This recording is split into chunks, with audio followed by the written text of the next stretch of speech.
Voilà, mes amis, on va commencer notre Zoom avec nos amis et élèves Bnei Adam. Et d'abord un grand merci encore une fois à monsieur et à madame Rocker et à monsieur et madame Muller pour l'organisation de ce Zoom qui, Baruch Hashem, tient bien la route à peu près tous les mois. Et on continue donc. Alors le sujet que vous avez choisi, c'est vous qui choisissez le sujet, c'est sur le Shema Israël. Traduction en français, écoute Israël, Hachem est ton Dieu, Hachem est un. Il y a en vérité, mes amis, tellement de choses à dire sur ce verset, et je vais vous surprendre en vous disant que ce verset concerne autant Israël que les Bnei Adam. C'est un Rashi explicite qui nous dit la chose suivante sur ce verset. Il explique que, en vérité, on doit couper ce verset en deux. Shema Israël, Hachem Elokeinu, c'est-à-dire que Israël dit, pour l'instant, Hachem est notre Dieu, mais ceux qui diront au moment de la délivrance, Hachem Echad, Dieu est un, seront précisément les nations. Ce qui veut dire que si on coupe ce verset en deux, pendant tout le temps de l'exil, c'est surtout Israël qui reconnaît Hachem. Aujourd'hui déjà, puisqu'on s'approche de la délivrance finale, bien sûr, il y a un réveil énorme au milieu des nations qui commencent à comprendre que Hachem n'est pas seulement le Dieu d'Israël, mais au moment de la délivrance, ce sont les nations elles-mêmes qui diront Hachem Echad, pas Israël, mais les nations. Comme pour nous faire comprendre que dans ce verset, c'est le verset de la délivrance qui unit l'humanité tout entière, Israël et les nations. C'était simplement une introduction. Je voudrais commencer, on va faire un détour et petit à petit on va revenir sur le Shema Israël. Nos maîtres se sont posé la question, dont j'ai déjà souvent parlé, pourquoi ce monde dans lequel on vit, a-t-il été créé? Pourquoi l'âme, qui était à des niveaux tellement élevés, pourquoi le maître du monde l'a-t-elle fait descendre dans un monde tellement obscur, tellement corrompu, tellement méchant? Et évidemment qu'il y a des gens extraordinaires dans ce monde, mais malheureusement, c'est pas les gens extraordinaires qui dirigent ce monde, ni le politique, ni l'économie, ni tout ce qui finalement est entre les mains des grandes puissances qui ne sont pas forcément des gens bien. Et nos maîtres, déjà depuis des millénaires, se sont posé la question, encore une fois, pourquoi venir dans ce monde? Et ils ont donné une réponse extraordinaire, mais qui nécessiterait très sincèrement des milliers d'heures d'explication. Mais vous me connaissez, je ne cesse de le dire, la Torah est infinie, donc à chaque fois on est obligé de se limiter à quelques millimètres d'explication, mais ces millimètres sont importants aussi. Nos maîtres expliquent qu'en vérité, Hachem a fait un cadeau inimaginable aux hommes, quand je dis hommes, bien sûr, hommes et femmes, en les faisant descendre dans ce monde, parce que c'était la seule manière de pouvoir se connecter à lui. J'explique, doucement. Comme vous le savez, et ça, je pense, c'est une notion que, quelle que soit la religion, quelle que soit la croyance, je pense que tout le monde le comprend. Dans son essence, Dieu est infini. Et comme il est infini, la question est comment des êtres comme nous, qui sommes finis, on a un commencement, on a une fin, notre corps est limité, notre intelligence est limitée, on est tous très limités. Nos maîtres posent une question, comment le fini peut-il se connecter à l'infini? Comment c'est possible? Il n'y a pas de connexion possible. Et nos maîtres nous disent, c'est la raison pour laquelle on est descendu dans ce monde, et vous comprendrez bientôt le rapport avec le Shema Israël. C'est la raison pour laquelle on est descendu dans ce monde, parce que dans ce monde qui est tellement obscur, qui est tellement problématique, la seule possibilité pour s'en sortir est d'une certaine manière rester un homme bien, tant sur le plan spirituel, moral et dans la pratique. La seule possibilité, c'est de dévoiler cette force qui est cachée en nous, qui est aussi autant chez les Bnei Adam que chez Israël, que chez les Juifs, que chez Israël. Et cette force qui est cachée dans l'âme, c'est la force de la Emouna. Traduction en française, excusez-moi pour le gros mot, la foi. Je préfère dire Emouna, vous connaissez tous le mot Emouna, donc je n'ai pas besoin de le traduire. La Emouna. Et pourquoi? Parce que la Emouna est une force qui est au-dessus de la logique, au-dessus de la compréhension, au-dessus de ce qui nous est possible d'accepter, cette croyance qui dépasse l'entendement, et on va préciser dans quelques instants, porte en elle, on pourrait dire, une essence infinie, puisque un homme qui est Ma'amin, un homme qui a la Emouna, forcément, il est obligé de sortir de sa compréhension, de sa logique, de son ressenti.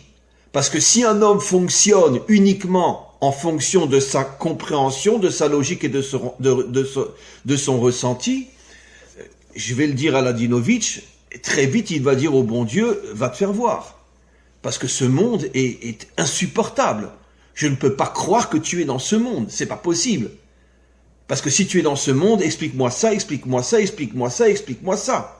Explique-moi toute l'histoire. Donc si un homme se limite à sa logique, c'est absolument impossible qu'il puisse se connecter au maître du monde. Mais si un homme a la Emouna, et la Emouna, comme je l'ai expliqué, est une force qui dépasse toutes les limites de l'homme, c'est une force qui contient, on pourrait dire, une essence qui à notre niveau est infinie, puisqu'elle nous permet de sortir de nos limites. Je ne comprends pas, je n'accepte pas, ça me fait mal, mais malgré tout, je ne lâche pas Hachem, ça c'est la Emouna. Automatiquement, grâce à la Emouna, l'homme développe en lui une force qui est au-dessus de sa nature, et donc il pourra se connecter à Dieu qui est lui aussi complètement au-dessus de la nature. Mais comment on va pouvoir arriver à la Emouna?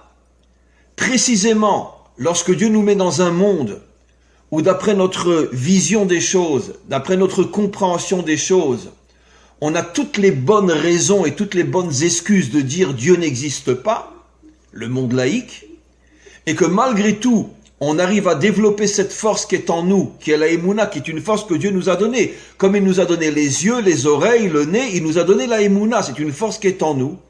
Quand on arrive à la développer, cette force que lui nous a donnée, ça nous permet de continuer encore une fois à avoir une connexion avec l'infini, parce que nous-mêmes, nous développons en nous quelque chose qui est infini.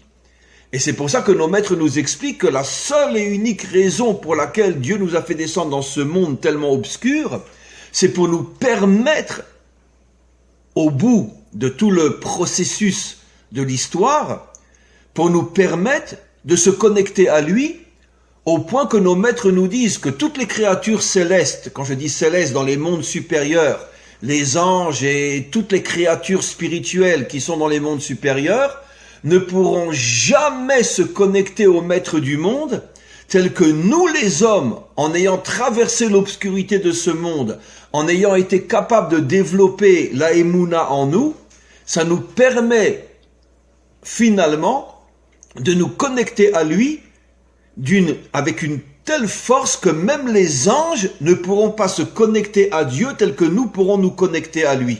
Parce que nous avons développé en nous une force infinie, la Emouna, qui nous permet de nous connecter à l'infini. D'ailleurs, je me rappelle que j'avais dit dans certains cours que pour un homme qui comprend la Torah d'une manière authentique, dire que c'est un ange, c'est une insulte. J'ai pas du tout envie d'être un ange. Pourquoi? Parce qu'un ange, dans la finalité des choses, est infiniment inférieur à ce que l'homme deviendra au moment de la délivrance et bien après. Au point que nos maîtres nous disent que les hommes seront tellement connectés à Dieu et ils recevront une telle lumière de Dieu, je parle dans le monde à venir, que les anges eux-mêmes qui n'auront pas accès à cette lumière supplieront les hommes de leur expliquer ce qu'ils ont entendu, ce qu'ils ont reçu de Dieu, parce que eux seront incapables de recevoir cette lumière. Parce que n'ayant pas été dans ce monde, et n'ayant pas été dans l'obscurité et la nuit de ce monde, ils n'ont pas pu développer en eux la force de la Emouna, donc ils ne peuvent pas se connecter à l'infini, ils restent à l'extérieur. C'est pour ça qu'au regard de la compréhension authentique de la Torah, Il ne faut surtout pas dire à un homme c'est un ange, car dans l'essence des choses, et croyez-moi c'est vrai, c'est une forme d'insulte. Parce qu'un homme, dans son essence telle qu'elle se dévoilera un jour, est des années-lumière au-dessus d'un ange. Alors maintenant, j'en arrive au thème d'aujourd'hui. Vous remarquerez que nous disons « Écoute Israël, Hachem est ton Dieu, Hachem est un ». Je vais expliquer énormément de choses sur ce verset-là. Nos maîtres posent une question. Pourquoi est-il dit « Écoute Israël » ? Pourquoi n'est-il pas dit « Vois Israël, Hachem est un » ? Pourquoi n'est-il pas dit « Vois, regarde » ? Pourquoi « Écoute » ? Je pense que vous avez deviné la réponse avec l'introduction que j'ai faite. Parce que dans ce monde, il est absolument impossible de voir Dieu. C'est d'ailleurs une des raisons de l'idolâtrie. À force d'être dans cette situation de manque, on ne voit pas Dieu. Alors les hommes ont commencé à vouloir le figer, le représenter. Parce que c'est dur d'être connecté à quelque chose que tu ne vois pas, que tu n'entends pas, que tu ne peux pas définir. Et donc c'est la raison, expliquent nos maîtres, la source première de l'idolâtrie. Les hommes ne pouvaient plus supporter de rester en contact avec quelque chose qui les dépasse. Ils ont commencé à créer des images et des statues pour avoir une forme de représentation de Dieu. Ce qui est bien sûr, au regard de la Torah, une interdiction inimaginable. C'est absolument interdit de rentrer dans un endroit où il y a des statues. Mais c'était la réponse à un besoin de l'homme. Ça veut dire, j'ai besoin d'une représentation, je ne peux pas rester dans l'abstraction. Et comme ça a commencé l'idolâtrie. Mais maintenant donc, pourquoi n'est-il pas dit dans le verset « Vois que Dieu est un » ? Encore une fois, j'ai commencé à donner la réponse. Il nous est absolument impossible de voir qu'il est un. Et je n'ai pas encore expliqué ce que signifie qu'il est un. Mais même de le voir, il est absolument impossible. Même Moshe a demandé à Dieu de pouvoir le voir, et Dieu lui a répondu que l'otire et panaï, tu ne peux pas voir ma face, tu ne pourras voir que mon arrière. Ce sont des métaphores, bien évidemment. Quel est l'idiot qui va croire et comprendre le verset à la lettre? Mais ce que Dieu a voulu lui faire comprendre, c'est que tu pourras au mieux me voir comme quand tu vois quelqu'un de dos, que tu ne peux pas savoir qui il est. Tu vois plus ou moins quelque chose, mais comme c'est de dos, tu ne peux pas vraiment définir qui il est. Et c'est ce que Hachem a répondu à Moshe. Il lui a dit, toi tu es le plus grand de tous les prophètes, j'accepte que tu vois quelque chose de moi, mais certainement pas ma face qui te permettrait de savoir vraiment qui je suis. Tu ne pourras voir que quand je suis de dos, ça veut dire que tu seras incapable de définir véritablement ce que tu as vu. Donc même Moshe, qui est considéré dans la Torah comme étant le plus grand de tous les prophètes, n'a eu qu'une vague, très vague vision d'Hachem. Ne parlons pas de gens comme vous et moi. On ne le voit pas, on ne l'entend pas, on ne le ressent pas.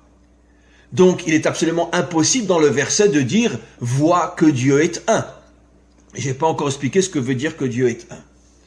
C'est pour ça qu'il est dit « écoute ». L'ouïe est au niveau de la croyance. Parce que quand je vous dis, je vais vous faire rire, c'est pas grave, mais vous savez que je suis un petit peu un provocateur. Si je vous dis surtout ne vous vaccinez pas, d'accord, au mieux vous allez me croire, très bien. Mais vous pouvez pas faire plus que me croire, parce que personne n'a vu vraiment ce qu'ils mettent dans les vaccins. Enfin, surtout dans le dernier, bien évidemment. Donc, c'est de la croyance. Donc, l'ouïe, disent nos maîtres, est la partie du corps qui représente la croyance. Quand je vous transmets quelque chose, vous ne pouvez pas, sur le plan scientifique, le décortiquer pour prouver que ce que je dis est vrai. Donc, vous allez me croire. Et c'est ça ce qui est marqué. Dans notre monde, jusqu'à la délivrance finale, et bien après aussi, disent nos maîtres, mais ça c'est un autre sujet, on ne peut au maximum qu'être au niveau de la croyance. On a écouté, on nous a dit, on nous a enseigné que Dieu est un. Mais quelqu'un peut le prouver que Dieu est un? Quelqu'un peut le prouver? Je reviens toujours avec mes grosses histoires idiotes et stupides et vous en avez peut-être marre de m'entendre toujours dire la même chose.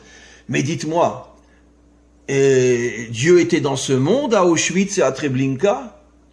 Dieu est dans ce monde lorsque Daesh violait des petites filles de 5, 6 ans, 8 ans jusqu'à ce qu'elles en meurent, 50 gros guerriers qui les violent les uns après les autres jusqu'à ce qu'elles meurent étouffées. Où il est Dieu? Donc on ne peut pas le voir. Mais on nous dit qu'il est là. On nous dit qu'il est là. Alors c'est pour ça qu'il est dit Shema. Et pourquoi? Parce que si j'arrive, malgré tout ce que je vois, moi ce que je vois que du mal. Je vois les gens qui veulent kiffer, je vois les gens qui sont corrompus, je vois le fric, je vois la débauche, c'est la majorité de ce qu'on voit malheureusement, parce que des gens vraiment bien, c'est la minorité. Donc qu'est-ce que je vois moi? Je vois un monde sans Dieu.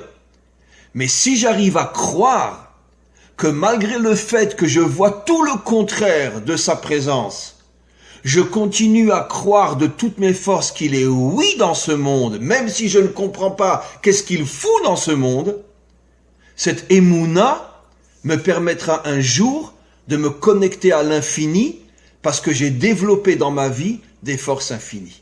C'est ça le grand secret du mot Shema. Comme j'ai expliqué, dans ce monde, on ne nous demande pas de comprendre, on ne nous demande pas de voir, on ne nous demande pas d'être sûr, on nous demande de croire. Parce que la croyance, et encore une fois je me répète, mais c'est tellement important, est une force qui est au-dessus de la compréhension. La compréhension est limitée, mais la croyance, elle est infinie. Et c'est ce qui me permettra un jour de me connecter à lui. Je continue. Hachem est notre Dieu. Alors parlons maintenant d'Hachem. Vous savez que le mot Hachem en hébreu, Yud E Vav E, 4 lettres qu'il nous est interdit de prononcer telles qu'elles s'écrivent. J'ai déjà expliqué des milliers de fois pourquoi, mais je vais le réexpliquer. Si je prononçais le mot Yud E Vav E tel qu'il s'écrit, je transgresserais la Torah. Il m'est interdit de le prononcer tel qu'il s'écrit. Je le prononce autrement. Je dis Adonai, qui veut dire mon maître. J'appelle Dieu mon maître. C'est pour ça que je dis toujours le maître du monde. Adonai, en hébreu, veut dire mon maître. Mais c'est pas du tout ce qui est écrit dans le verset. Dans le verset, il est marqué Yud E Vav E. Et je vais le prononcer en trichant, en trafiquant un petit peu. Yevake. Voilà. J'ai trafiqué un peu l'aide parce que j'ai pas de le prononcer tel qu'il s'écrit. Donc, Havaïe est notre Dieu. D'où on sait dans la Torah que nous n'avons pas le droit de prononcer le nom de Dieu tel qu'il s'écrit, le véritable nom de Dieu, et je vais bien sûr expliquer pourquoi dans quelques instants. Lorsque Moshe, Hachem se dévoile à lui au moment du buisson ardent, Moshe demande à Hachem, Vayomruli Mashmo. Ils vont me demander quel est son nom. Et comment, je te présente comment? Quel nom je leur donne? Hachem répond à Moshe. Il lui dit, je m'appelle Hachem, mais il lui dit, Ze Shemi Le'elem. C'est mon nom, mais tu le caches. Tu le prononces pas tel que il s'écrit. Quelle est l'explication, mes amis? L'explication est d'une simplicité et en même temps d'une profondeur infinie. Parce que le nom, c'est l'identité. Le nom, c'est la définition de celui qui porte ce nom. Il est médecin, il est avocat. Il est menuisier, il est français, il est belge, il est israélien, il s'appelle Patrick, il s'appelle Jean, il est marié, il a des enfants. Tout ça, c'est la définition d'un homme. Or, dans ce monde, il nous est absolument impossible de définir Dieu. C'est absolument impossible. Parce que nous ne le voyons pas et surtout nous ne le comprenons pas. On ne peut pas comprendre. Comment tu as laissé pendant les 2 dernières guerres mondiales, en même pas 20 ans, tu as laissé mourir 70 millions de personnes? Mais où tu étais? Où tu étais? Alors certaines religions se sont arrangées en disant oui mais ça c'est le Satan, c'est pas Dieu. Ça veut dire c'est de l'idolâtrie. Parce que la Torah nous enseigne le contraire. Dieu est un. Il est dans ce monde même lorsqu'on ne le comprend pas. Et même si le Satan existe, le Satan est un outil entre les mains de Dieu. Mais il a aucune indépendance et aucune autorité. Il fait pas ce qu'il veut, le Satan. Ça, c'est une pure invention. Pour pouvoir dire comment il y a eu Auschwitz. C'était le Satan. Non, c'était Dieu. Comment Dieu? Mais t'es malade. C'est lui qui a fait les fours. Oui, c'est lui qui a fait les fours. Tu le comprends? Non, je le comprends pas. T'as envie de le cogner? Oui, j'ai envie de le cogner. Mais c'est pas grave. C'est comme ça. Très bien. Donc, on doit cacher le nom de Dieu. C'est donc la suite de ce que j'ai expliqué. Shema veut dire que tu ne le vois pas, mais tu dois croire qu'il est là. Hachem, on dit Hachem, le nom. Hachem veut dire le nom, mais on ne le prononce pas tel qu'il s'écrit, pour dire que la véritable identité de Dieu est complètement voilée, mais on rajoute Elokeinu, mais c'est mon Dieu. Comment quelque chose de caché que je n'ai pas le droit de prononcer parce que je dois accepter que je ne connais pas son identité, il est complètement voilé à mes yeux. Comment je peux dire Elokeinu, qui en vérité veut dire c'est mon Dieu, mais ça c'est une traduction française. J'ai déjà expliqué dans différents cours, rappelez-vous, ceux qui me suivent depuis longtemps, qu'en vérité le mot Elohim vient de la racine. Vous savez qu'en hébreu chaque mot a une racine, et la racine, la définition du mot. La racine du mot Elohim, c'est El. Et El veut dire force. Il est ma force. Comment c'est possible qu'un Dieu que je ne vois pas, que je ne comprends pas, comment peut-il être ma force? Ma force, c'est si je fais du sport. Ma force, c'est si je suis en bonne santé. Comment il peut être ma force? C'est justement ce que j'explique. Si tu arrives à te connecter à lui malgré le fait que tu ne comprends pas, malgré le fait que tu as des questions sans réponse, il va dévoiler en toi une force surhumaine qui est au-dessus de la nature grâce au fait que tu t'es connecté à lui par le biais de la Emouna. Comme la Emouna est au-dessus des forces limitées de l'homme, automatiquement la Emouna va faire naître en toi des forces qui sont au-dessus des forces de l'homme. Quand je parle de force, je ne parle pas des forces des muscles. Je parle de la puissance de l'homme, de sa volonté, de sa détermination, de sa capacité d'aller à contre-courant, de ne pas baisser la tête devant tous les dictateurs et toutes les dictatures de ce monde, dans tous les domaines. Ça, c'est un homme authentique, qui refuse de rentrer dans le système, comme Abraham. Vous savez que le mot hébreu, en français, qui vient du mot ivri en hébreu, d'accord? Qu'est-ce que veut dire le mot? Alors on traduit en français hébreu. Bon, comme on dit les Celtes ou les Romains, les Hébreux. Non! Le mot hébreu vient du mot ivri, qui signifie aller à contre-courant. La définition d'un homme authentique, c'est celui qui va à contre-courant. Tout le monde va à droite, et ben moi, je vais à gauche. Pourquoi? Parce que j'ai un principe fondamental. Là où la majorité va, c'est forcément un mensonge. C'est un principe fondamental. D'où on le sait? De la Torah. Quand Esav est né, Ésaü en français, il est marqué dans la Torah, ils au pluriel, ils ont appelé son nom Esav. Et quand Yaakov est né, il est marqué au singulier, il a appelé son nom Yaakov. Et nos maîtres apprennent de là que le mensonge est toujours du côté de la majorité.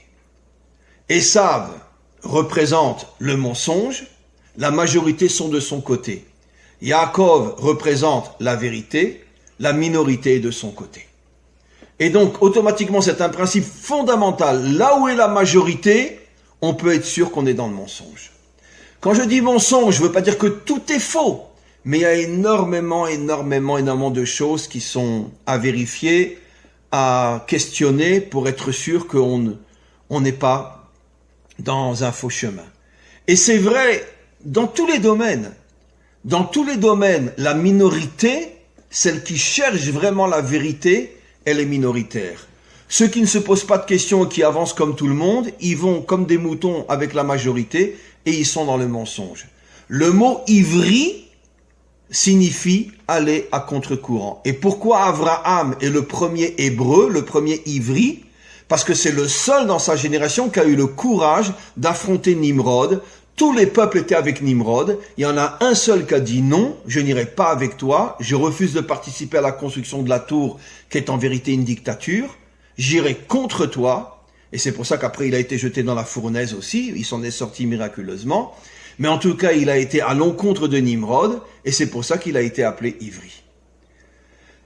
Donc, encore une fois, vous voyez que dans ce verset, tout se tient. Tu dois avoir la émouna en Dieu. À ce moment-là, Dieu deviendra ta force. Et après, qu'est-ce qu'on dit? Hachem Echad. Alors là aussi, c'est très important. Dieu est un. Je l'ai souvent expliqué récemment dans différents cours. Peut-être pas suffisamment et pas suffisamment profond. Vous savez, je vais revenir pour que vous compreniez ce que signifie que Dieu est un.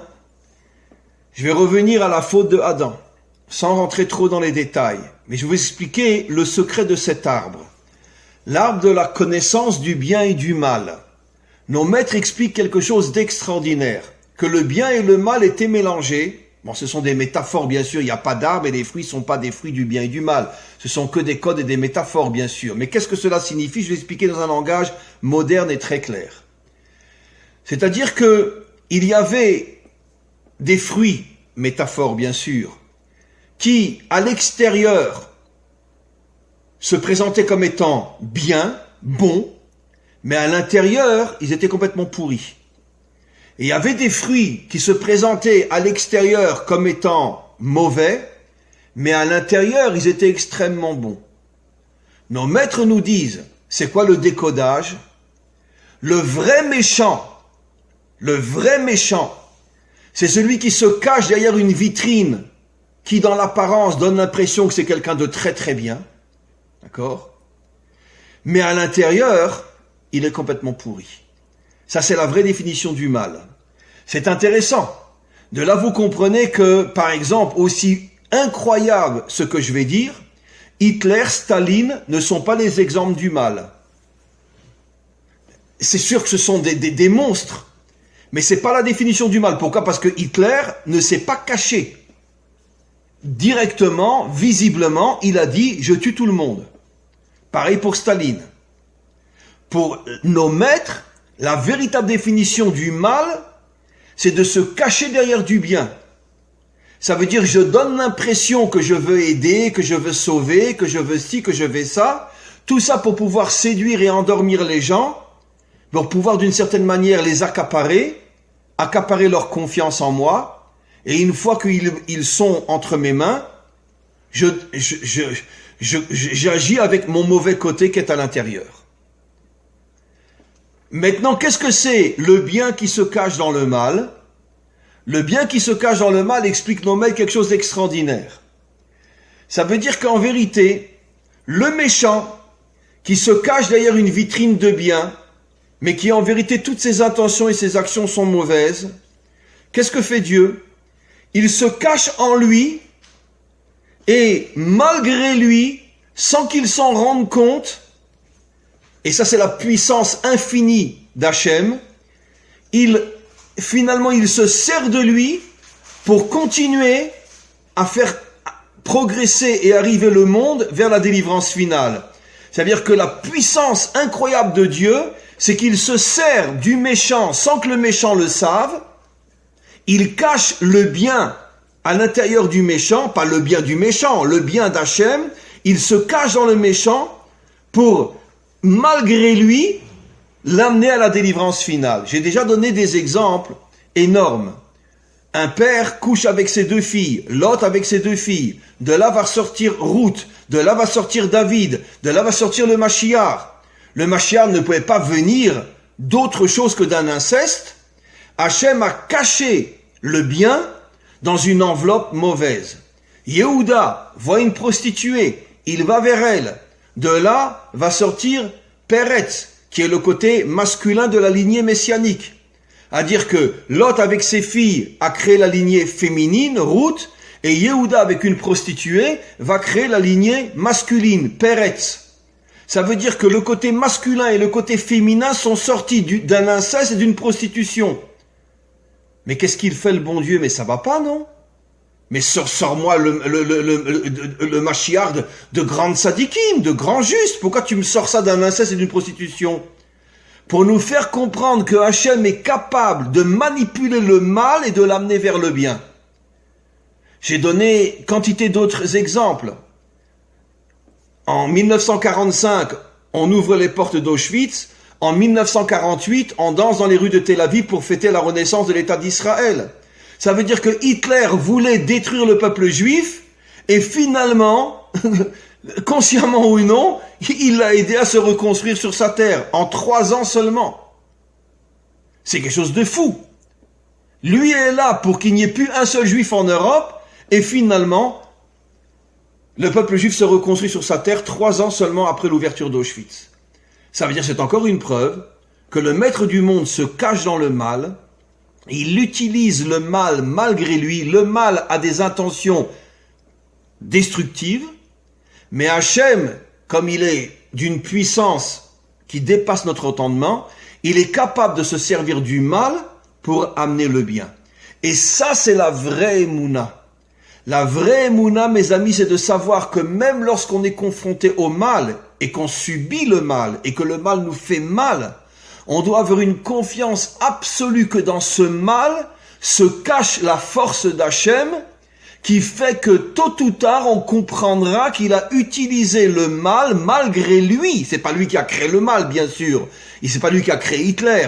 Mais il utilise Hitler pour faire en sorte que toi tu voulais qu'on meure tous et finalement, à cause de toi, on se reconstruit sur notre terre. Puisque sans Hitler, c'est évident que l'ONU n'aurait jamais voté le droit au retour d'Israël sur sa terre. C'est évident. L'ONU n'aurait jamais accepté que Israël, puisque finalement, en 48, pratiquement tous les peuples du monde ont accepté que Israël puisse se reconstruire sur sa terre. Pourquoi? Mais pour essayer de se faire pardonner de ce qu'Hitler avait fait aux Juifs. Et donc, s'il n'y avait pas eu Hitler, il y aurait peut-être jusqu'à aujourd'hui pas d'État d'Israël. Donc, vous voyez comment Hachem manipule le mal pour arriver au bien. Et donc, c'est ça, Hachem Echad. Et j'ai pas fini. Finalement, ça fait déjà pas mal de temps que je parle, mais c'est pas grave, on fera un peu plus qu'1 heure. Hachem Echad signifie que je crois qu'il est un, je crois que même quand le mal est au niveau de sa plus grande puissance, Hachem manipule le mal malgré lui pour nous amener vers le bien. D'accord? Comme je disais toujours, quelle a été la première sioniste de l'histoire du monde? J'ai déjà dit 1000 fois, vous vous rappelez. La plus grande sioniste, elle s'appelait Isabelle la catholique. Ben oui, c'est grâce à l'Inquisition pour la première fois, des milliers de Juifs ont commencé à revenir sur leur terre. Et ils ont reconstruit la ville de Tzfat. Donc, elle voulait nous détruire et finalement, elle a ramené pour la première fois depuis le début du dernier exil, des milliers de Juifs sur leur terre. Donc, mais comment c'est possible? Parce qu'encore une fois, c'est ça, Dieu est un. Ça veut dire Dieu, il est partout. Même dans le mal, Dieu se trouve. Encore une fois, ne me comprenez pas mal. C'est pas lui qui crée le mal et c'est pas lui qui veut le mal qu'à Dieu ne plaise. Mais quand le mal est là, il est capable de rentrer dans le mal et de faire en sorte que le mal va arriver à des résultats qui sont à l'extrême opposé de ce que lui voulait faire. Hitler voulait tuer tous les Juifs, finalement, renaissance d'État d'Israël. Alors maintenant, vous comprenez pourquoi, tout de suite après ce verset, et ce qui est intéressant, avant le 2e verset, c'est que qui dira un jour dans Hachem est un, comme je vous l'ai dit au début du cours, c'est les nations. Ça veut dire c'est les nations, plus encore qu'Israël, qui vont comprendre que toute l'histoire humaine, avec ses guerres, avec tout ce qui s'est passé, en vérité, c'était pour nous amener à la délivrance finale. Pas seulement d'Israël, mais de l'humanité tout entière. Mais ça, aujourd'hui, on ne peut pas le comprendre. On peut le croire, mais pas le comprendre. Mais au moment de la délivrance, on le comprendra. Et maintenant, vous comprenez pourquoi. Après, il y a un autre verset qu'on dit après Shema Israël. Alors maintenant, vous comprenez pourquoi aussi, quand on fait Shema Israël, on se voile les yeux. Parce que ça confirme ce que j'ai dit, pour dire qu'on ne voit rien aujourd'hui. On ne voit rien. Ne me dis pas que tu vois Dieu. Non, je ne le vois pas. Mais j'y crois. Après, on dit un autre verset, je le dis en français, en hébreu, Baruch Shem Kevod Malchuto Leolam Vaed, ça veut dire que ta royauté soit louée à jamais. Mais, on a le devoir de le dire à voix basse. On dit Shema Israël à haute voix, mais le verset qui dit que ta royauté est louée à jamais, on a l'obligation de le dire à voix basse. On dit Baruch Shem Kevod Malchuto Leolam Vaed. Ta royauté est louée à jamais. Et nos maîtres expliquent bien sûr pourquoi on le dit à voix basse. Mais parce que quelqu'un peut prouver que Dieu est roi de ce monde. Il est roi de ce monde, Dieu? Où il est roi de ce monde?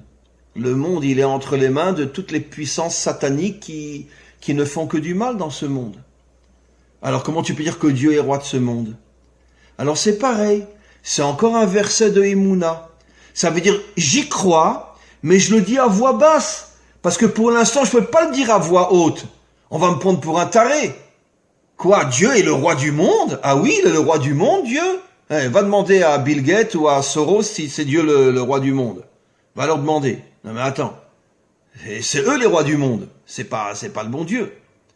À vision humaine encore une fois. Donc c'est pour ça qu'on le dit à voix basse. Mais nos maîtres nous disent, au moment de la délivrance, tous les peuples avec Israël se rassembleront et on dira tous ensemble, je pense que ça sera sans doute sur internet, dont je plaisante pas, hein.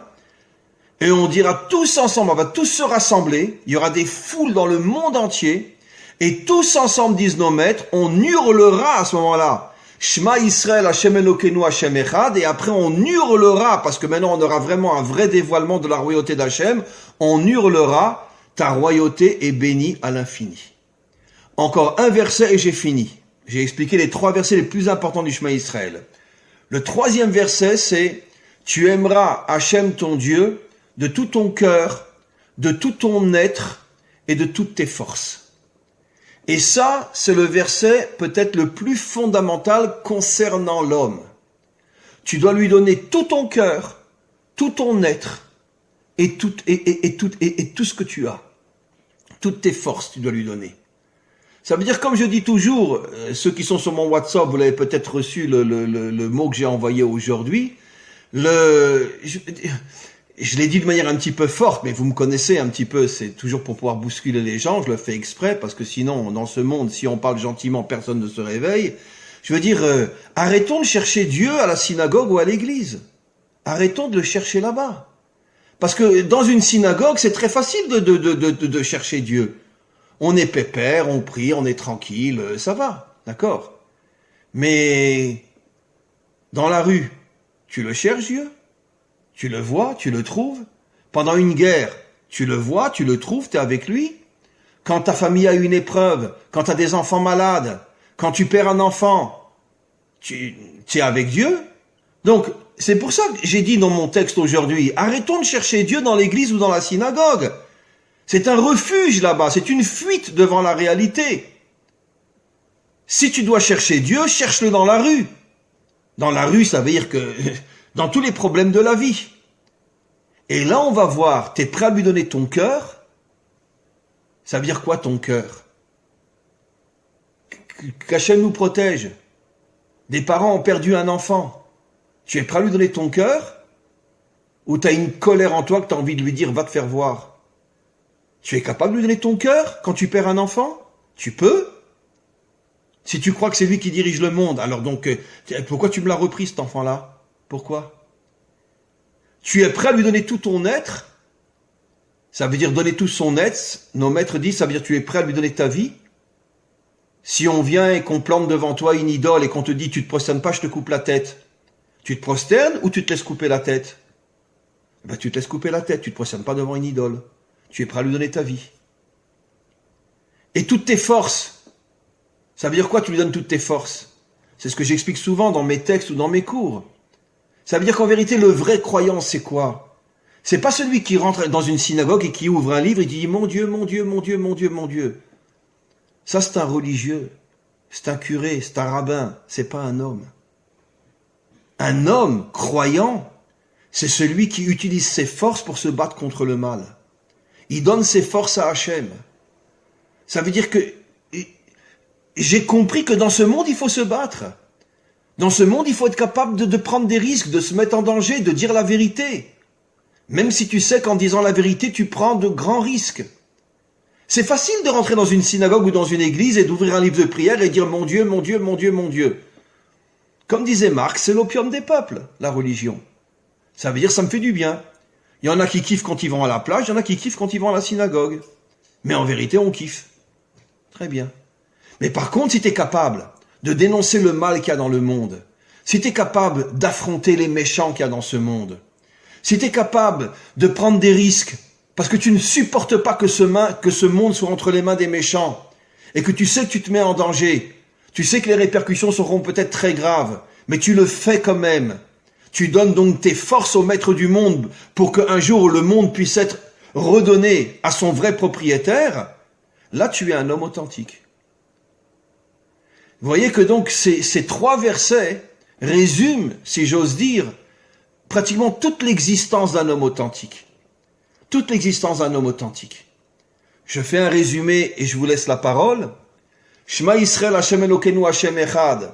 C'est avoir la possibilité de dévoiler cette force cachée dans notre âme qui s'appelle la Emouna, qui va faire de nous des êtres surnaturels, qui vont être capables de se connecter à lui, même si on ne le voit pas, même si on ne le comprend pas, même si on ne le ressent pas, parce que cette force qui va nous connecter à lui va dépasser l'entendement. Deuxième verset, je sais que c'est lui le roi du monde, mais pour l'instant je peux pas le crier parce que je peux pas le prouver, mais moi j'ai la certitude que c'est lui et seul lui dirige le monde, et c'est pour ça qu'il est un, c'est-à-dire il se sert des méchants pour finalement arriver à ses fins. Et le 3e verset, sache maître du monde que je suis prêt à te donner tout ce que j'ai. Mon cœur, même si tu me fais mal. Mon être, si je dois faire quelque chose qui est contraire à ta volonté, je suis prêt à donner ma vie. Mais je ne me procéderai pas devant une idole. À titre d'exemple, bien évidemment. Et mes forces, toutes les forces et tout que tu m'as données, je m'en sers pas pour prier dans un livre de prière. Bien sûr, moi aussi je prie dans un livre de prière. Mais c'est pas pour ça qu'Hachem m'a donné des forces. Hachem m'a donné des forces pour avoir le courage de me battre contre les méchants de ce monde. Quand j'ai réalisé ces 3 choses, je suis un homme authentique. Et c'est bien sûr pas une chose facile. Une chose très très difficile. Et comme je dis toujours, c'est la raison pour laquelle les dictateurs, les dirigeants de ce monde, c'est eux qui ont inventé les religions. D'accord ? N'oublions pas que la religion catholique en Europe, elle a été instituée par Constantin, l'empereur de Rome. Vous voyez pas la relation, franchement ? Mais qui ne comprend pas ? Tiens, un empereur introduit la religion catholique en Europe ? Et parce qu'il a tout à fait compris que grâce à la religion, les gens allaient s'amollir, allaient vivre dans des illusions, dans des rêves, et comme ça, ils pourraient continuer à être un dictateur et dominer le monde entier. Toutes les religions, y compris la religion juive, a été inventée par ceux qui veulent diriger le monde. Toutes les religions. Et c'est pour ça que je pense que Marx avait parfaitement raison quand il a dit que la religion, c'est l'opium des peuples. Mais par contre, ce qu'il a oublié de dire, c'est qui vend cet opium ? C'est les dirigeants. La Torah, ce n'est pas une religion. Et vous le savez, je vous l'ai déjà enseigné des milliers de fois. La Torah, la vraie, a pratiquement disparu. Même à l'intérieur du peuple juif, on peut compter sur les 10 doigts de la main ceux qui véritablement portent en eux la véritable Torah. La Torah est une force, une lumière qui concerne l'humanité tout entière et pas seulement Israël. La Torah est une force qui est la véritable spiritualité. Faire de nous des combattants qui s'engageant dans ce monde pour mettre fin à toute la méchanceté de ce monde, pour qu'un jour Dieu puisse se dévoiler dans ce monde en tant que roi de ce monde.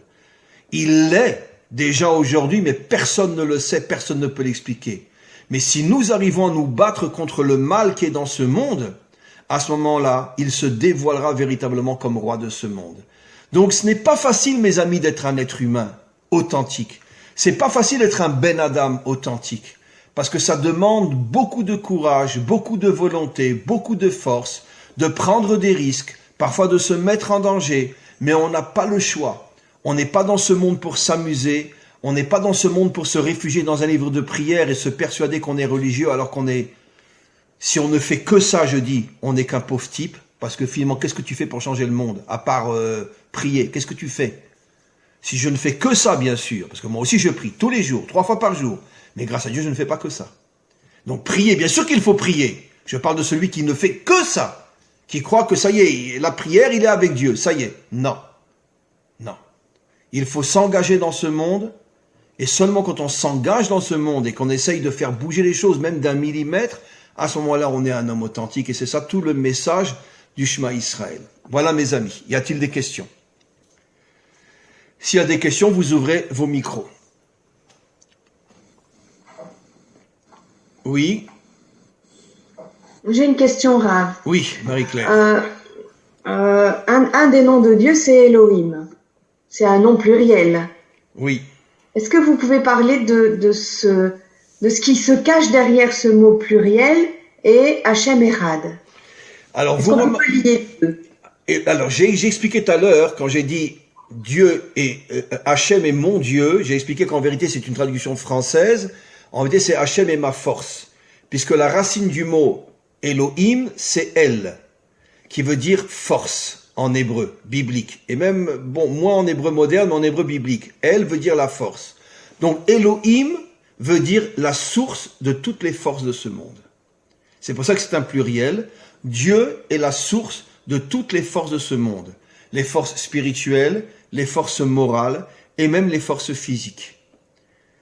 C'est-à-dire que toutes les puissances qu'il y a dans ce monde sont à l'origine des sources. La source est Dieu. Malheureusement, et c'est ça toute l'histoire humaine, qu'est-ce qu'ont fait les méchants? Ils se servent de ces forces pour eux-mêmes.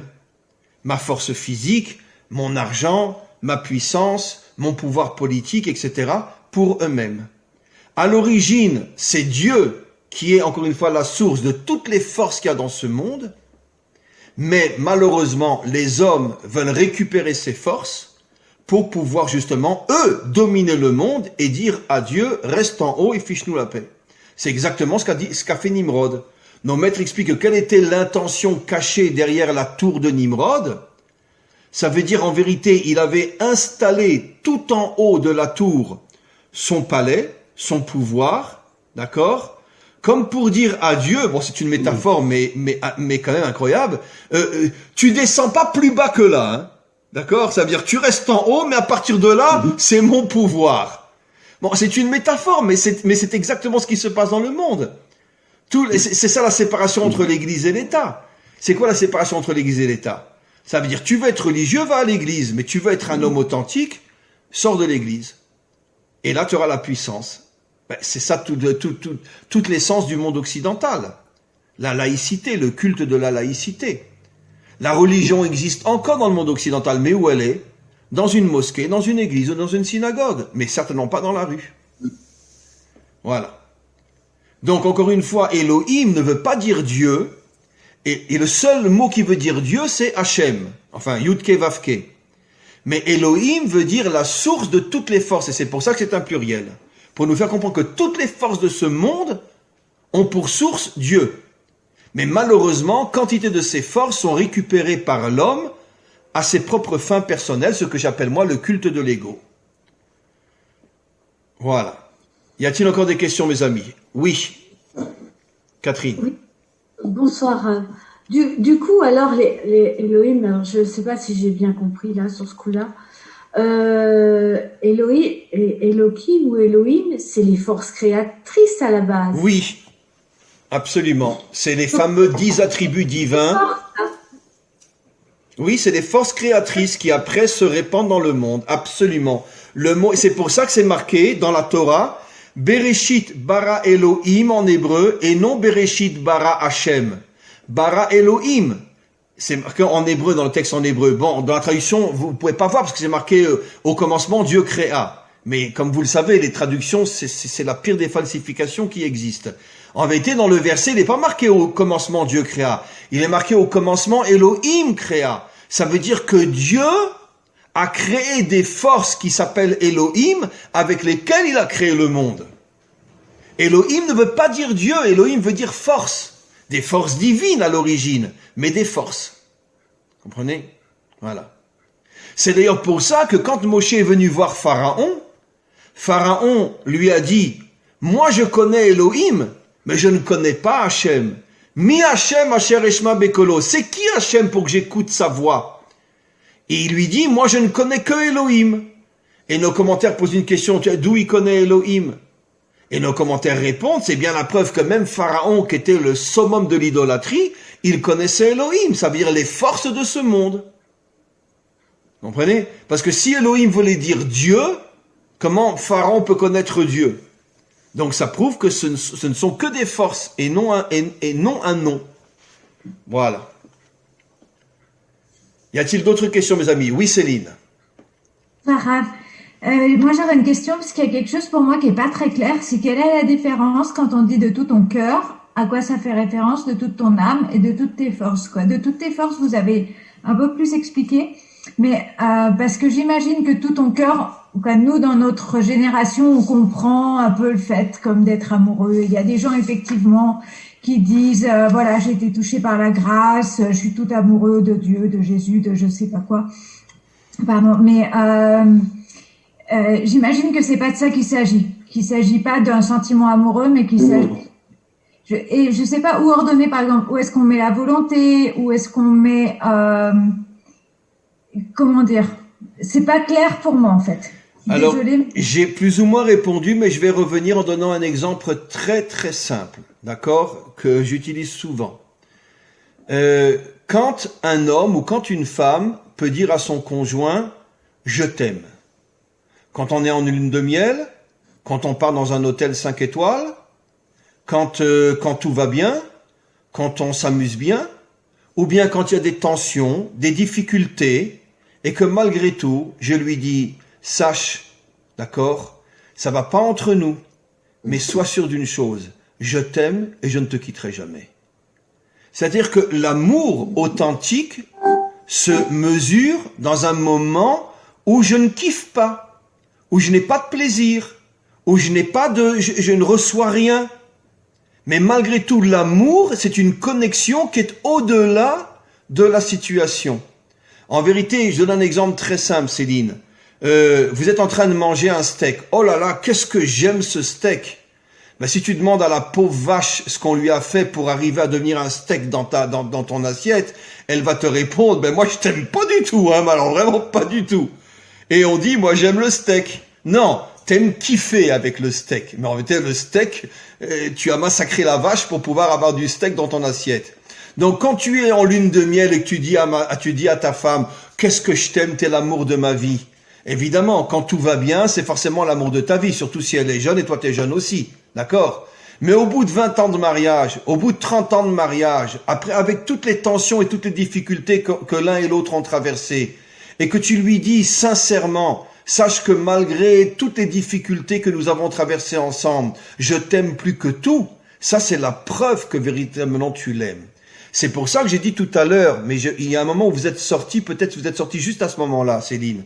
J'ai expliqué que qu'est-ce que ça veut dire j'aime Dieu, même quand il ne me satisfait pas, même quand il me rentre dedans, même quand il ne me donne pas ce que j'ai demandé, j'ai prié, il m'a pas donné. Et je continue à lui dire, mais tu sais Hachem, je comprends pas pourquoi tu m'as pas répondu, mais tu peux être sûr d'une chose, je t'aime quand même. Ça veut dire que le test de l'amour, c'est quand je ne reçois pas ce qui me fait kiffer. C'est ça le test de l'amour. Donc, et c'est ce que expliquent nos maîtres, c'est pas de moi, j'ai simplement dit en français, tu aimeras Hachem de tout ton cœur, nos maîtres nous disent, même quand il t'éprouve, tu devras l'aimer. Après, de tout ton être, de tout ton âme ou de tout ton être, j'ai expliqué, si on te demande de faire quelque chose qui est contraire, ce que tu sais toi être contraire à la volonté d'Hachem, tu dois être prêt à donner ta vie, mais tu ne feras pas le contraire de la volonté d'Hachem. C'est-à-dire que si, il y a cet exemple, des exemples, bon, excusez-moi, mais cet exemple très célèbre parmi malheureusement des millions d'autres, à l'époque en Ukraine, il y avait une ville qui s'appelait Ouman, là où est enterré Rabbi Nachman de Breslev. Bon, lui est né à Breslev, mais en tout cas, il a été enterré à Ouman. Et pourquoi il a choisi d'être enterré à Ouman? Parce qu'un jour, les Cosaques sont rentrés dans cette ville. Il y avait 30 000 juifs, hommes, femmes et enfants. Ils ont planté une grosse croix au milieu de la place publique. Ils ont fait passer tous les juifs devant la croix. Il y avait une dizaine de Cosaques qui étaient derrière la croix avec un sabre. Et ils ont dit, celui qui se présente pas devant la croix, on lui coupe la tête. 30 000 juifs, hommes, femmes, enfants, sont passés devant la croix, ne se sont pas prosternés, ils ont tous été massacrés, ils ont été enterrés sur place, et c'est pour ça que Rabbi Nachman, qui ne vivait pas à Ouman, a décidé à la fin de sa vie d'être enterré à Ouman, par compassion, par cet exemple inimaginable de 30 000 hommes, femmes, enfants, qui donnent leur vie pour ne pas faire quelque chose que eux comprenaient comme étant contraire à la volonté d'Hachem. Et donc, et des exemples comme ça, je veux dire, pas seulement chez les Juifs, hein, c'est évident, mais des exemples comme ça de quelqu'un qui a une croyance absolue et qui n'ira pas contre la volonté d'Hachem s'il sait que c'est contre sa volonté. Et donc, il est prêt à donner sa vie pour ça. Donc, tu lui donnes ton cœur, même lorsqu'il ne te satisfait pas. Tu lui donnes ta vie si on te met devant une situation où tu dois enfreindre sa volonté, et tu lui donnes tes forces, ça par contre j'ai expliqué, tu vis en essayant d'utiliser tes forces et ta santé, tout le temps que tu as ces forces-là, pour essayer de dénoncer le mal qu'il y a dans le monde. Parce que ça c'est la véritable volonté d'Hachem. Hachem veut retrouver son monde, il veut retrouver l'humanité véritable, et il veut que les Bnei Adam se battent pour redonner ce monde à Hachem, qui est d'une certaine manière l'absolu contraire de toutes les religions. Et je dis encore une fois, quand je dis religion, ne me prenez pas mal, je parle aussi de la religion juive, qui est aussi, il y a aussi dans la religion juive une religion, et qui n'a rien à voir avec la Torah, bien sûr. Merci. Voilà. Y a-t-il une autre question, mes amis? Oui. Moi, j'ai une question qui n'est pas forcément en relation avec votre intervention, mais comme au début de votre intervention... Je vois pas qui parle. Nicolas. Après, Vachili, après, ce sera toi, d'accord? Nicolas, oui. Oui, comme au début de votre intervention, vous avez parlé d'anges. Juste un instant, Nicolas. Où vous habitez, Nicolas? Ah, j'habite à 100 km de Strasbourg, mais du mauvais côté de la frontière. Ah, vous habitez où? En Allemagne? Oui, à Heidelberg. Mais vous êtes allemand ou français? Je suis français. Ah, incroyable. Ah, très bien. Ah, mais à l'origine, vous êtes de Strasbourg à l'origine? Non, je suis de Limoges à l'origine. Ah, très bien. C'est une blague que je voulais faire, j'habite à 100 km de Strasbourg, mais du mauvais côté de la frontière. Voilà. Alors, quelle est la question? Ma question, c'est, au début de votre intervention, vous avez parlé d'ange. Le mot ange en hébreu, c'est malach. Oui. Même Aleph, Kaf. Oui. Et Meler, roi. La différence entre Malar et Meler, il y a ce Aleph. Il y a sûrement ici quelque chose le fait qu'entre l'ange et le roi, il y a un Aleph de différence. Est-ce qu'il y a quelque chose ici je sais pas, un enseignement ou quelque chose à... Magnifique question, Nicolas, laquelle répondent nos maîtres. C'est une question qui est explicite posée par nos maîtres. Comment se fait-il que c'est pratiquement le même mot, le roi et l'ange, à une lettre près qui est le Aleph qu'il y a dans le mot ange et qu'il n'y a pas dans le mot roi? La réponse est fabuleuse et elle confirme tout ce qu'on a expliqué. Le Aleph est la première lettre de l'alphabet qui est le symbole de l'unité. Ça veut dire que l'ange, il est toujours avec Hachem. Et donc, il n'est jamais dans une situation d'indépendance qui l'oblige à se mesurer apparemment seul contre les difficultés. C'est comme l'enfant dans le ventre de sa mère. Il respire ce que sa mère respire, il mange ce que sa mère mange. Pourquoi il hurle quand il naît? Bon, c'est peut-être pas vraiment la vraie raison, mais à notre niveau, pourquoi il crie quand il naît? Parce que j'étais si bien dans le ventre de ma mère, qu'est-ce que je fous dehors maintenant? Très bien. Eh ben, l'ange, il est comme un fœtus. C'est-à-dire, il est complètement intégré dans Dieu. C'est pour ça qu'il a la lettre Aleph, pour dire il fait un avec Dieu. Tandis que le Meler, qui est en vérité la définition d'un homme authentique, j'ai souvent expliqué dans mes cours que Rabbi Shimon Bar Yochai dans le Zohar dit qu'un homme authentique est un roi. Et qu'est-ce que c'est un roi? C'est quelqu'un qui défonce tous les obstacles pour se frayer un chemin. C'est-à-dire, c'est pas le roi Henri IV avec une couronne sur la tête. Le mot Meler en hébreu définit l'homme d'action, qui n'a peur de rien. Et quand il voit un obstacle, il le défonce. Ça, c'est la division du Meler. Alors, maintenant, vous comprenez pourquoi il n'y a pas de Aleph? Parce que l'homme authentique, il n'est pas constamment connecté avec Hachem. Au contraire, Hachem fait exprès de s'éloigner de lui ou de se cacher de lui pour l'obliger à se prendre en main. Tandis que l'ange qui est complètement fétusé dans le ventre d'Hachem, automatiquement, c'est un ange. Ça veut dire, c'est tout sauf un être humain authentique. Et c'est pour ça que j'ai expliqué dans mon cours que au regard de la Torah authentique, dire de quelqu'un c'est un ange, c'est une insulte. Non, je suis pas un ange. Je suis un homme, pas un ange. Vous comprenez? Voilà. Vachili, ouvrez votre micro. Oui, c'est par rapport à la Emouna. Oui. Le roi Salomon, il dit ne te repose pas sur ta sagesse. C'est en rapport avec la Emouna ou bien c'est un autre message? Non, c'est 100%. Dans le cadre du cours d'aujourd'hui, j'ai pas besoin d'en dire plus. C'est exactement ce que Shlomo dit. De ne pas se fonder uniquement sur ma compréhension des choses. Et pourquoi? C'est ça ce qui est intéressant. Pourquoi c'est Salomon qui le dit? Lui qui est appelé dans la Torah le plus sage de tous les hommes. Donc il avait un niveau de compréhension au point que tous les rois du monde, vous le savez, c'est dans la Bible, venaient le voir pour lui demander des conseils, etc. Il aurait pu tomber dans le culte de l'ego, et moi, et moi, et moi. Et c'est lui-même qui a dit, malgré le fait que Dieu m'a doté d'une intelligence surhumaine, ne fais jamais confiance à ton intelligence. Parce que quel que soit le niveau de ton intelligence, elle reste limitée. La seule force dans l'homme qui est illimitée, c'est la Emouna. Vous comprenez? Parce que la Emouna, encore une fois, c'est cette force qui me permet de rester connecté à lui, même si je ne comprends pas et je n'accepte pas. Vous comprenez? C'est ça la Emouna. Et c'est une force qui est illimitée. Donc effectivement, le roi Salomon faisait allusion au fait que même si je suis le plus sage des hommes, je ne fais pas confiance uniquement à mon intelligence. Voilà. Y a-t-il encore une autre question, mes amis? Oui. Alors maintenant, c'est la Suisse qui parle. Ouais, bonsoir Rav. Je me posais la question, pourquoi Hachem, quand il s'est révélé à Moshe, au buisson, il s'est pas révélé justement avec le Shema Israël directement? Le Shema Israël est venu plus tard, et votre question, elle est magnifique aussi, mais vraiment, parce que ça va tout à fait confirmer ce que j'ai expliqué. C'est marqué Shema Israël. Israël fait allusion au peuple. Dans un peuple, il n'y a pas que des gens comme Moshe.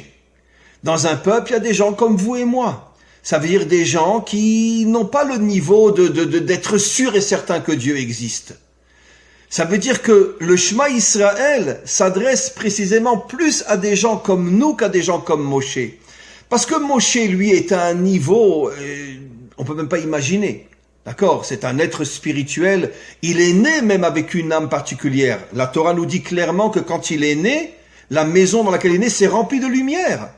Ça veut dire il avait une... Bon, il ne sait pas apprendre dans le sens peinture, mais pour nous faire comprendre que son père, sa mère qui étaient dans la pièce ont senti une lumière incroyable. Et pourquoi Bithia, la fille de Pharaon, a sauvé Moshe? Nos maîtres disent, quand elle a ouvert le truc dans lequel il était sur le Nil, elle a ressenti la présence divine.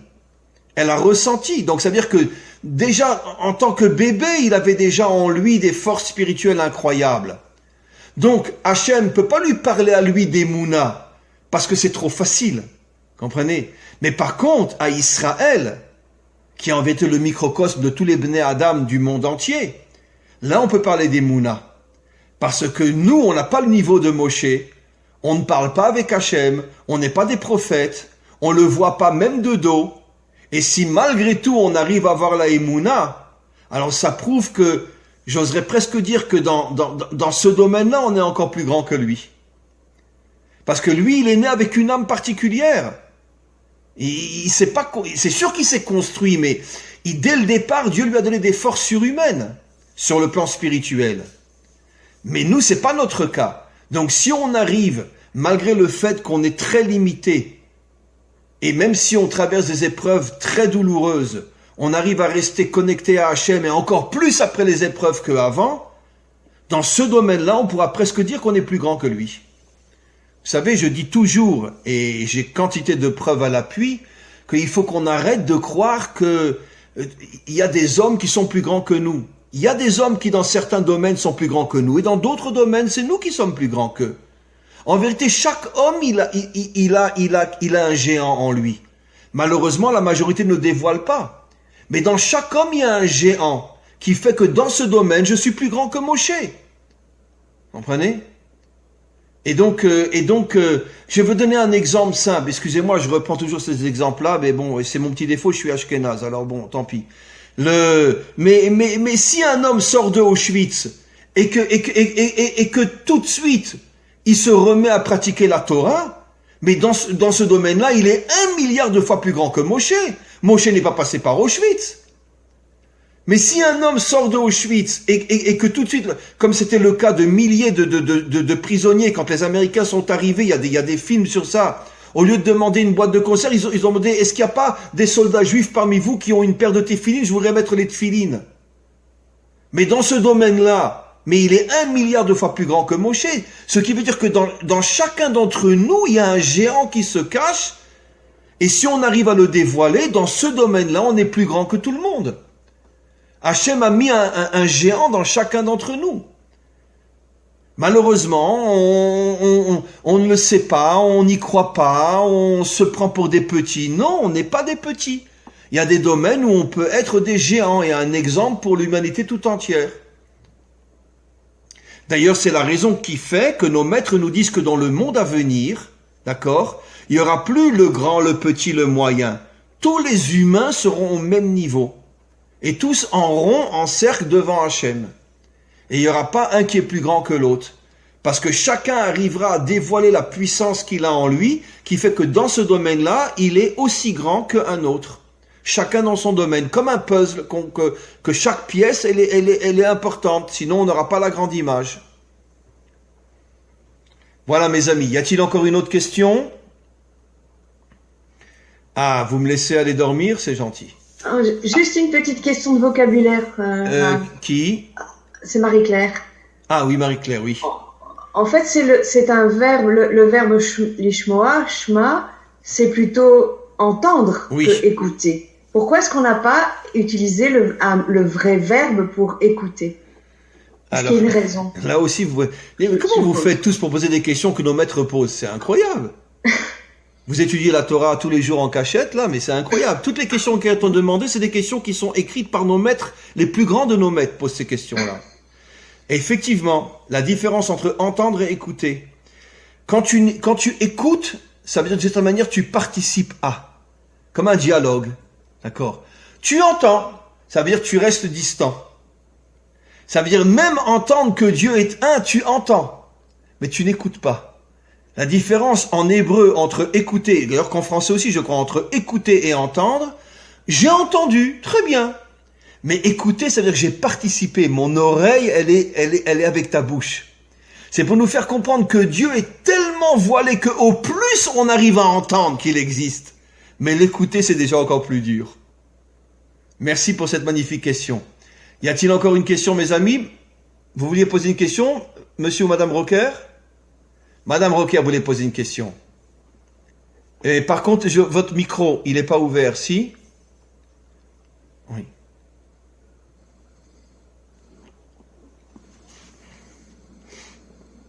Non, je vous entends pas, madame Rocker.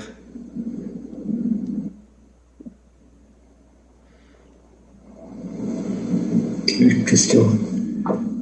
Oui, monsieur Bruno. Rappelez-moi où vous habitez. Oui, Raph, quand vous dites concernant les Aïmouna, moi ce qui me parle attendez, beaucoup, qui c'est qui parle là? Je vois pas ce que Dieu nous appelle à faire, c'est de croire vraiment à toutes les forces qu'il a mis à nous. Mais qui c'est qui parle là? Je et vois donc, pas. à ce moment-là, si on croit vraiment à toutes ces forces qu'il a mis à nous, on peut se mettre en mouvement. Qui c'est qui parle là? Vous êtes Je vois d'accord pas. avec moi sur cette question? Oui, mais je vois pas qui c'est qui C'est parle. Bruno. Pardon? Qui parle? Ah, Bruno. Oui. Ok, alors répétez la question, j'ai pas compris. Oui. Bruno. Concernant la Emouna, puisque la Emouna, c'est toutes les forces que Oui. Dieu a mis à nous, toutes les forces. Hein. Enfin, des forces Et je crois surnaturelles que, qu'il a mis en Ce que je nous. ressens au niveau de la Emouna, c'est de vraiment que nous, on doit croire à toutes ces forces pour nous mettre en mouvement. Oui, Parce absolument. que c'est ça. en On fait. doit C'est croire que Hachem a mis en nous. Donc je pense. Absolument. On doit croire que Hachem a mis en nous des forces surnaturelles. D'ailleurs, C'est ça l'origine de l'âme.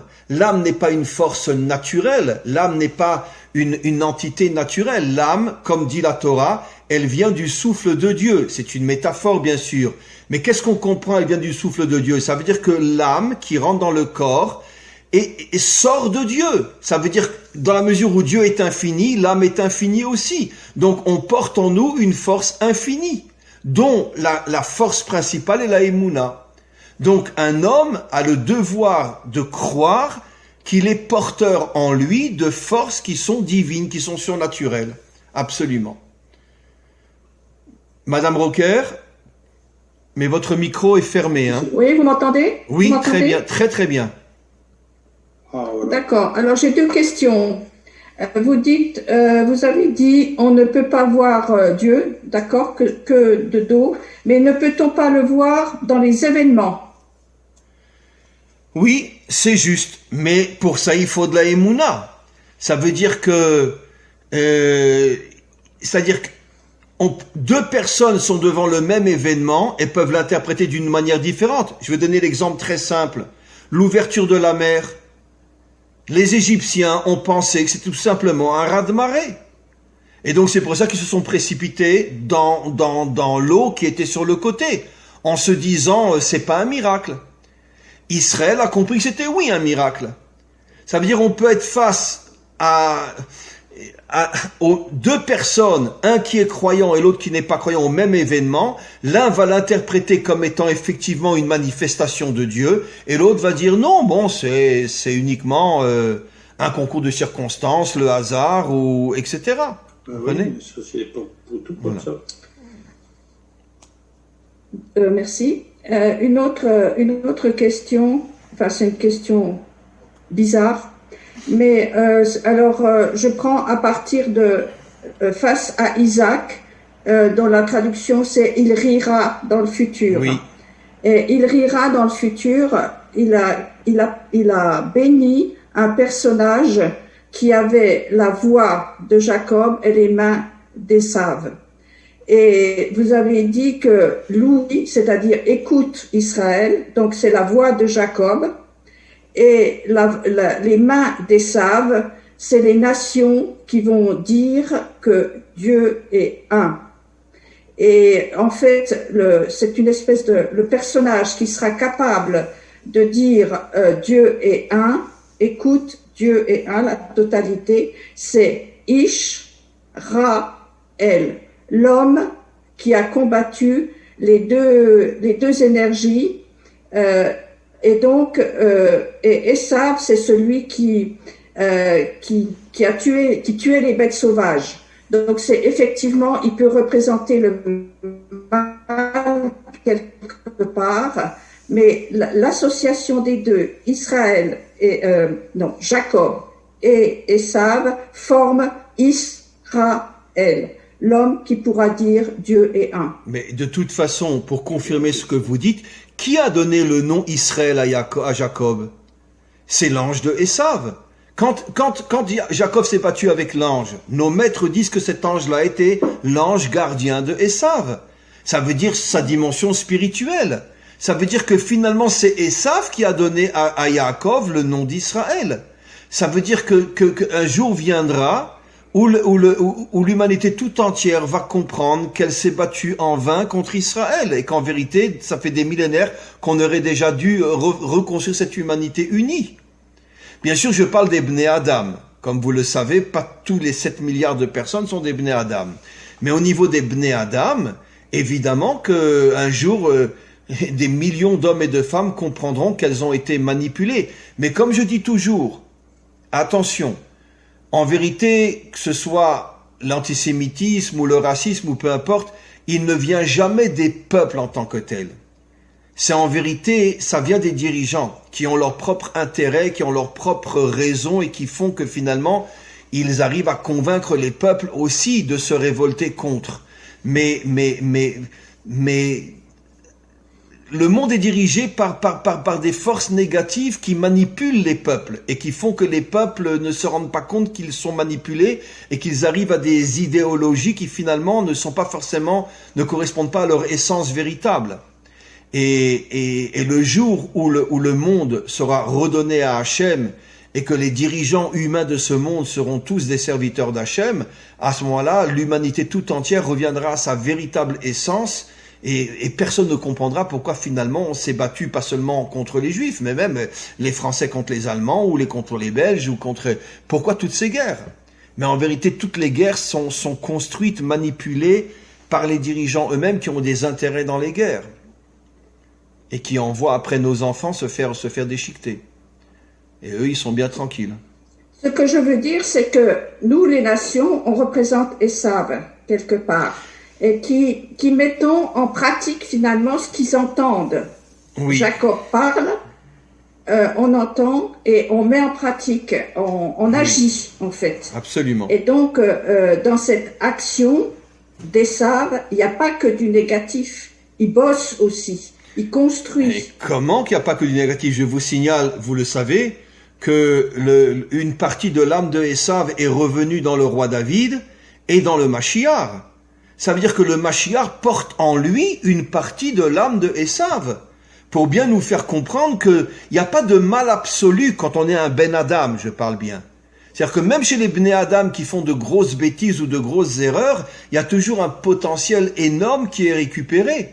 C'est quand même incroyable de se dire que le Mashiach porte en lui une partie de l'âme de Ésaü. C'est incroyable. Et pourtant, c'est vrai. Comprenez? Ce qui nous montre bien que même Esav porte en lui quelque chose d'extrêmement positif qui est récupéré et qui s'incarnera dans ce retour des nations avec Israël, et Israël avec les nations, et une humanité reconstruite et réunie. Absolument. Donc il n'y a bien sûr pas que du mal dans Esav, loin de là. C'est pour ça que Yitzhak a tout fait pour essayer de récupérer Esav, parce qu'il savait qu'il y avait énormément de bien en lui. Et, évidemment. Voilà mes amis, avec votre permission, je voudrais vous remercier pour toutes vos questions. Vous allez me laisser aller me reposer, d'accord? Parce que chez vous, il est 8h30, mais chez moi, il est déjà 9h30. Et je vous dis pas à quelle heure j'ai commencé la journée. Alors, et croyez-moi, c'est mon troisième cours aujourd'hui. Donc, je suis un petit peu fatigué. Et j'ai eu un cours ce matin, un cours cet après-midi, et maintenant avec vous ce soir. Alors, en tous les cas, encore une fois, vraiment, je souhaite que cette réunion soit vraiment le plus souvent possible. Pas forcément une fois par mois, ça me dérangerait pas si c'était une fois même toutes les 3 semaines. Parce que, comme je le dis toujours, et vraiment de la manière la plus sincère, les échanges qu'on a entre nous sont extraordinaires. À moi, ils m'apportent énormément. J'espère qu'à vous aussi quand même, un petit peu, hein. Très bien. Ouais. Voilà, un petit peu quand même, très bien. Mais en tout cas, à moi, ça m'apporte énormément.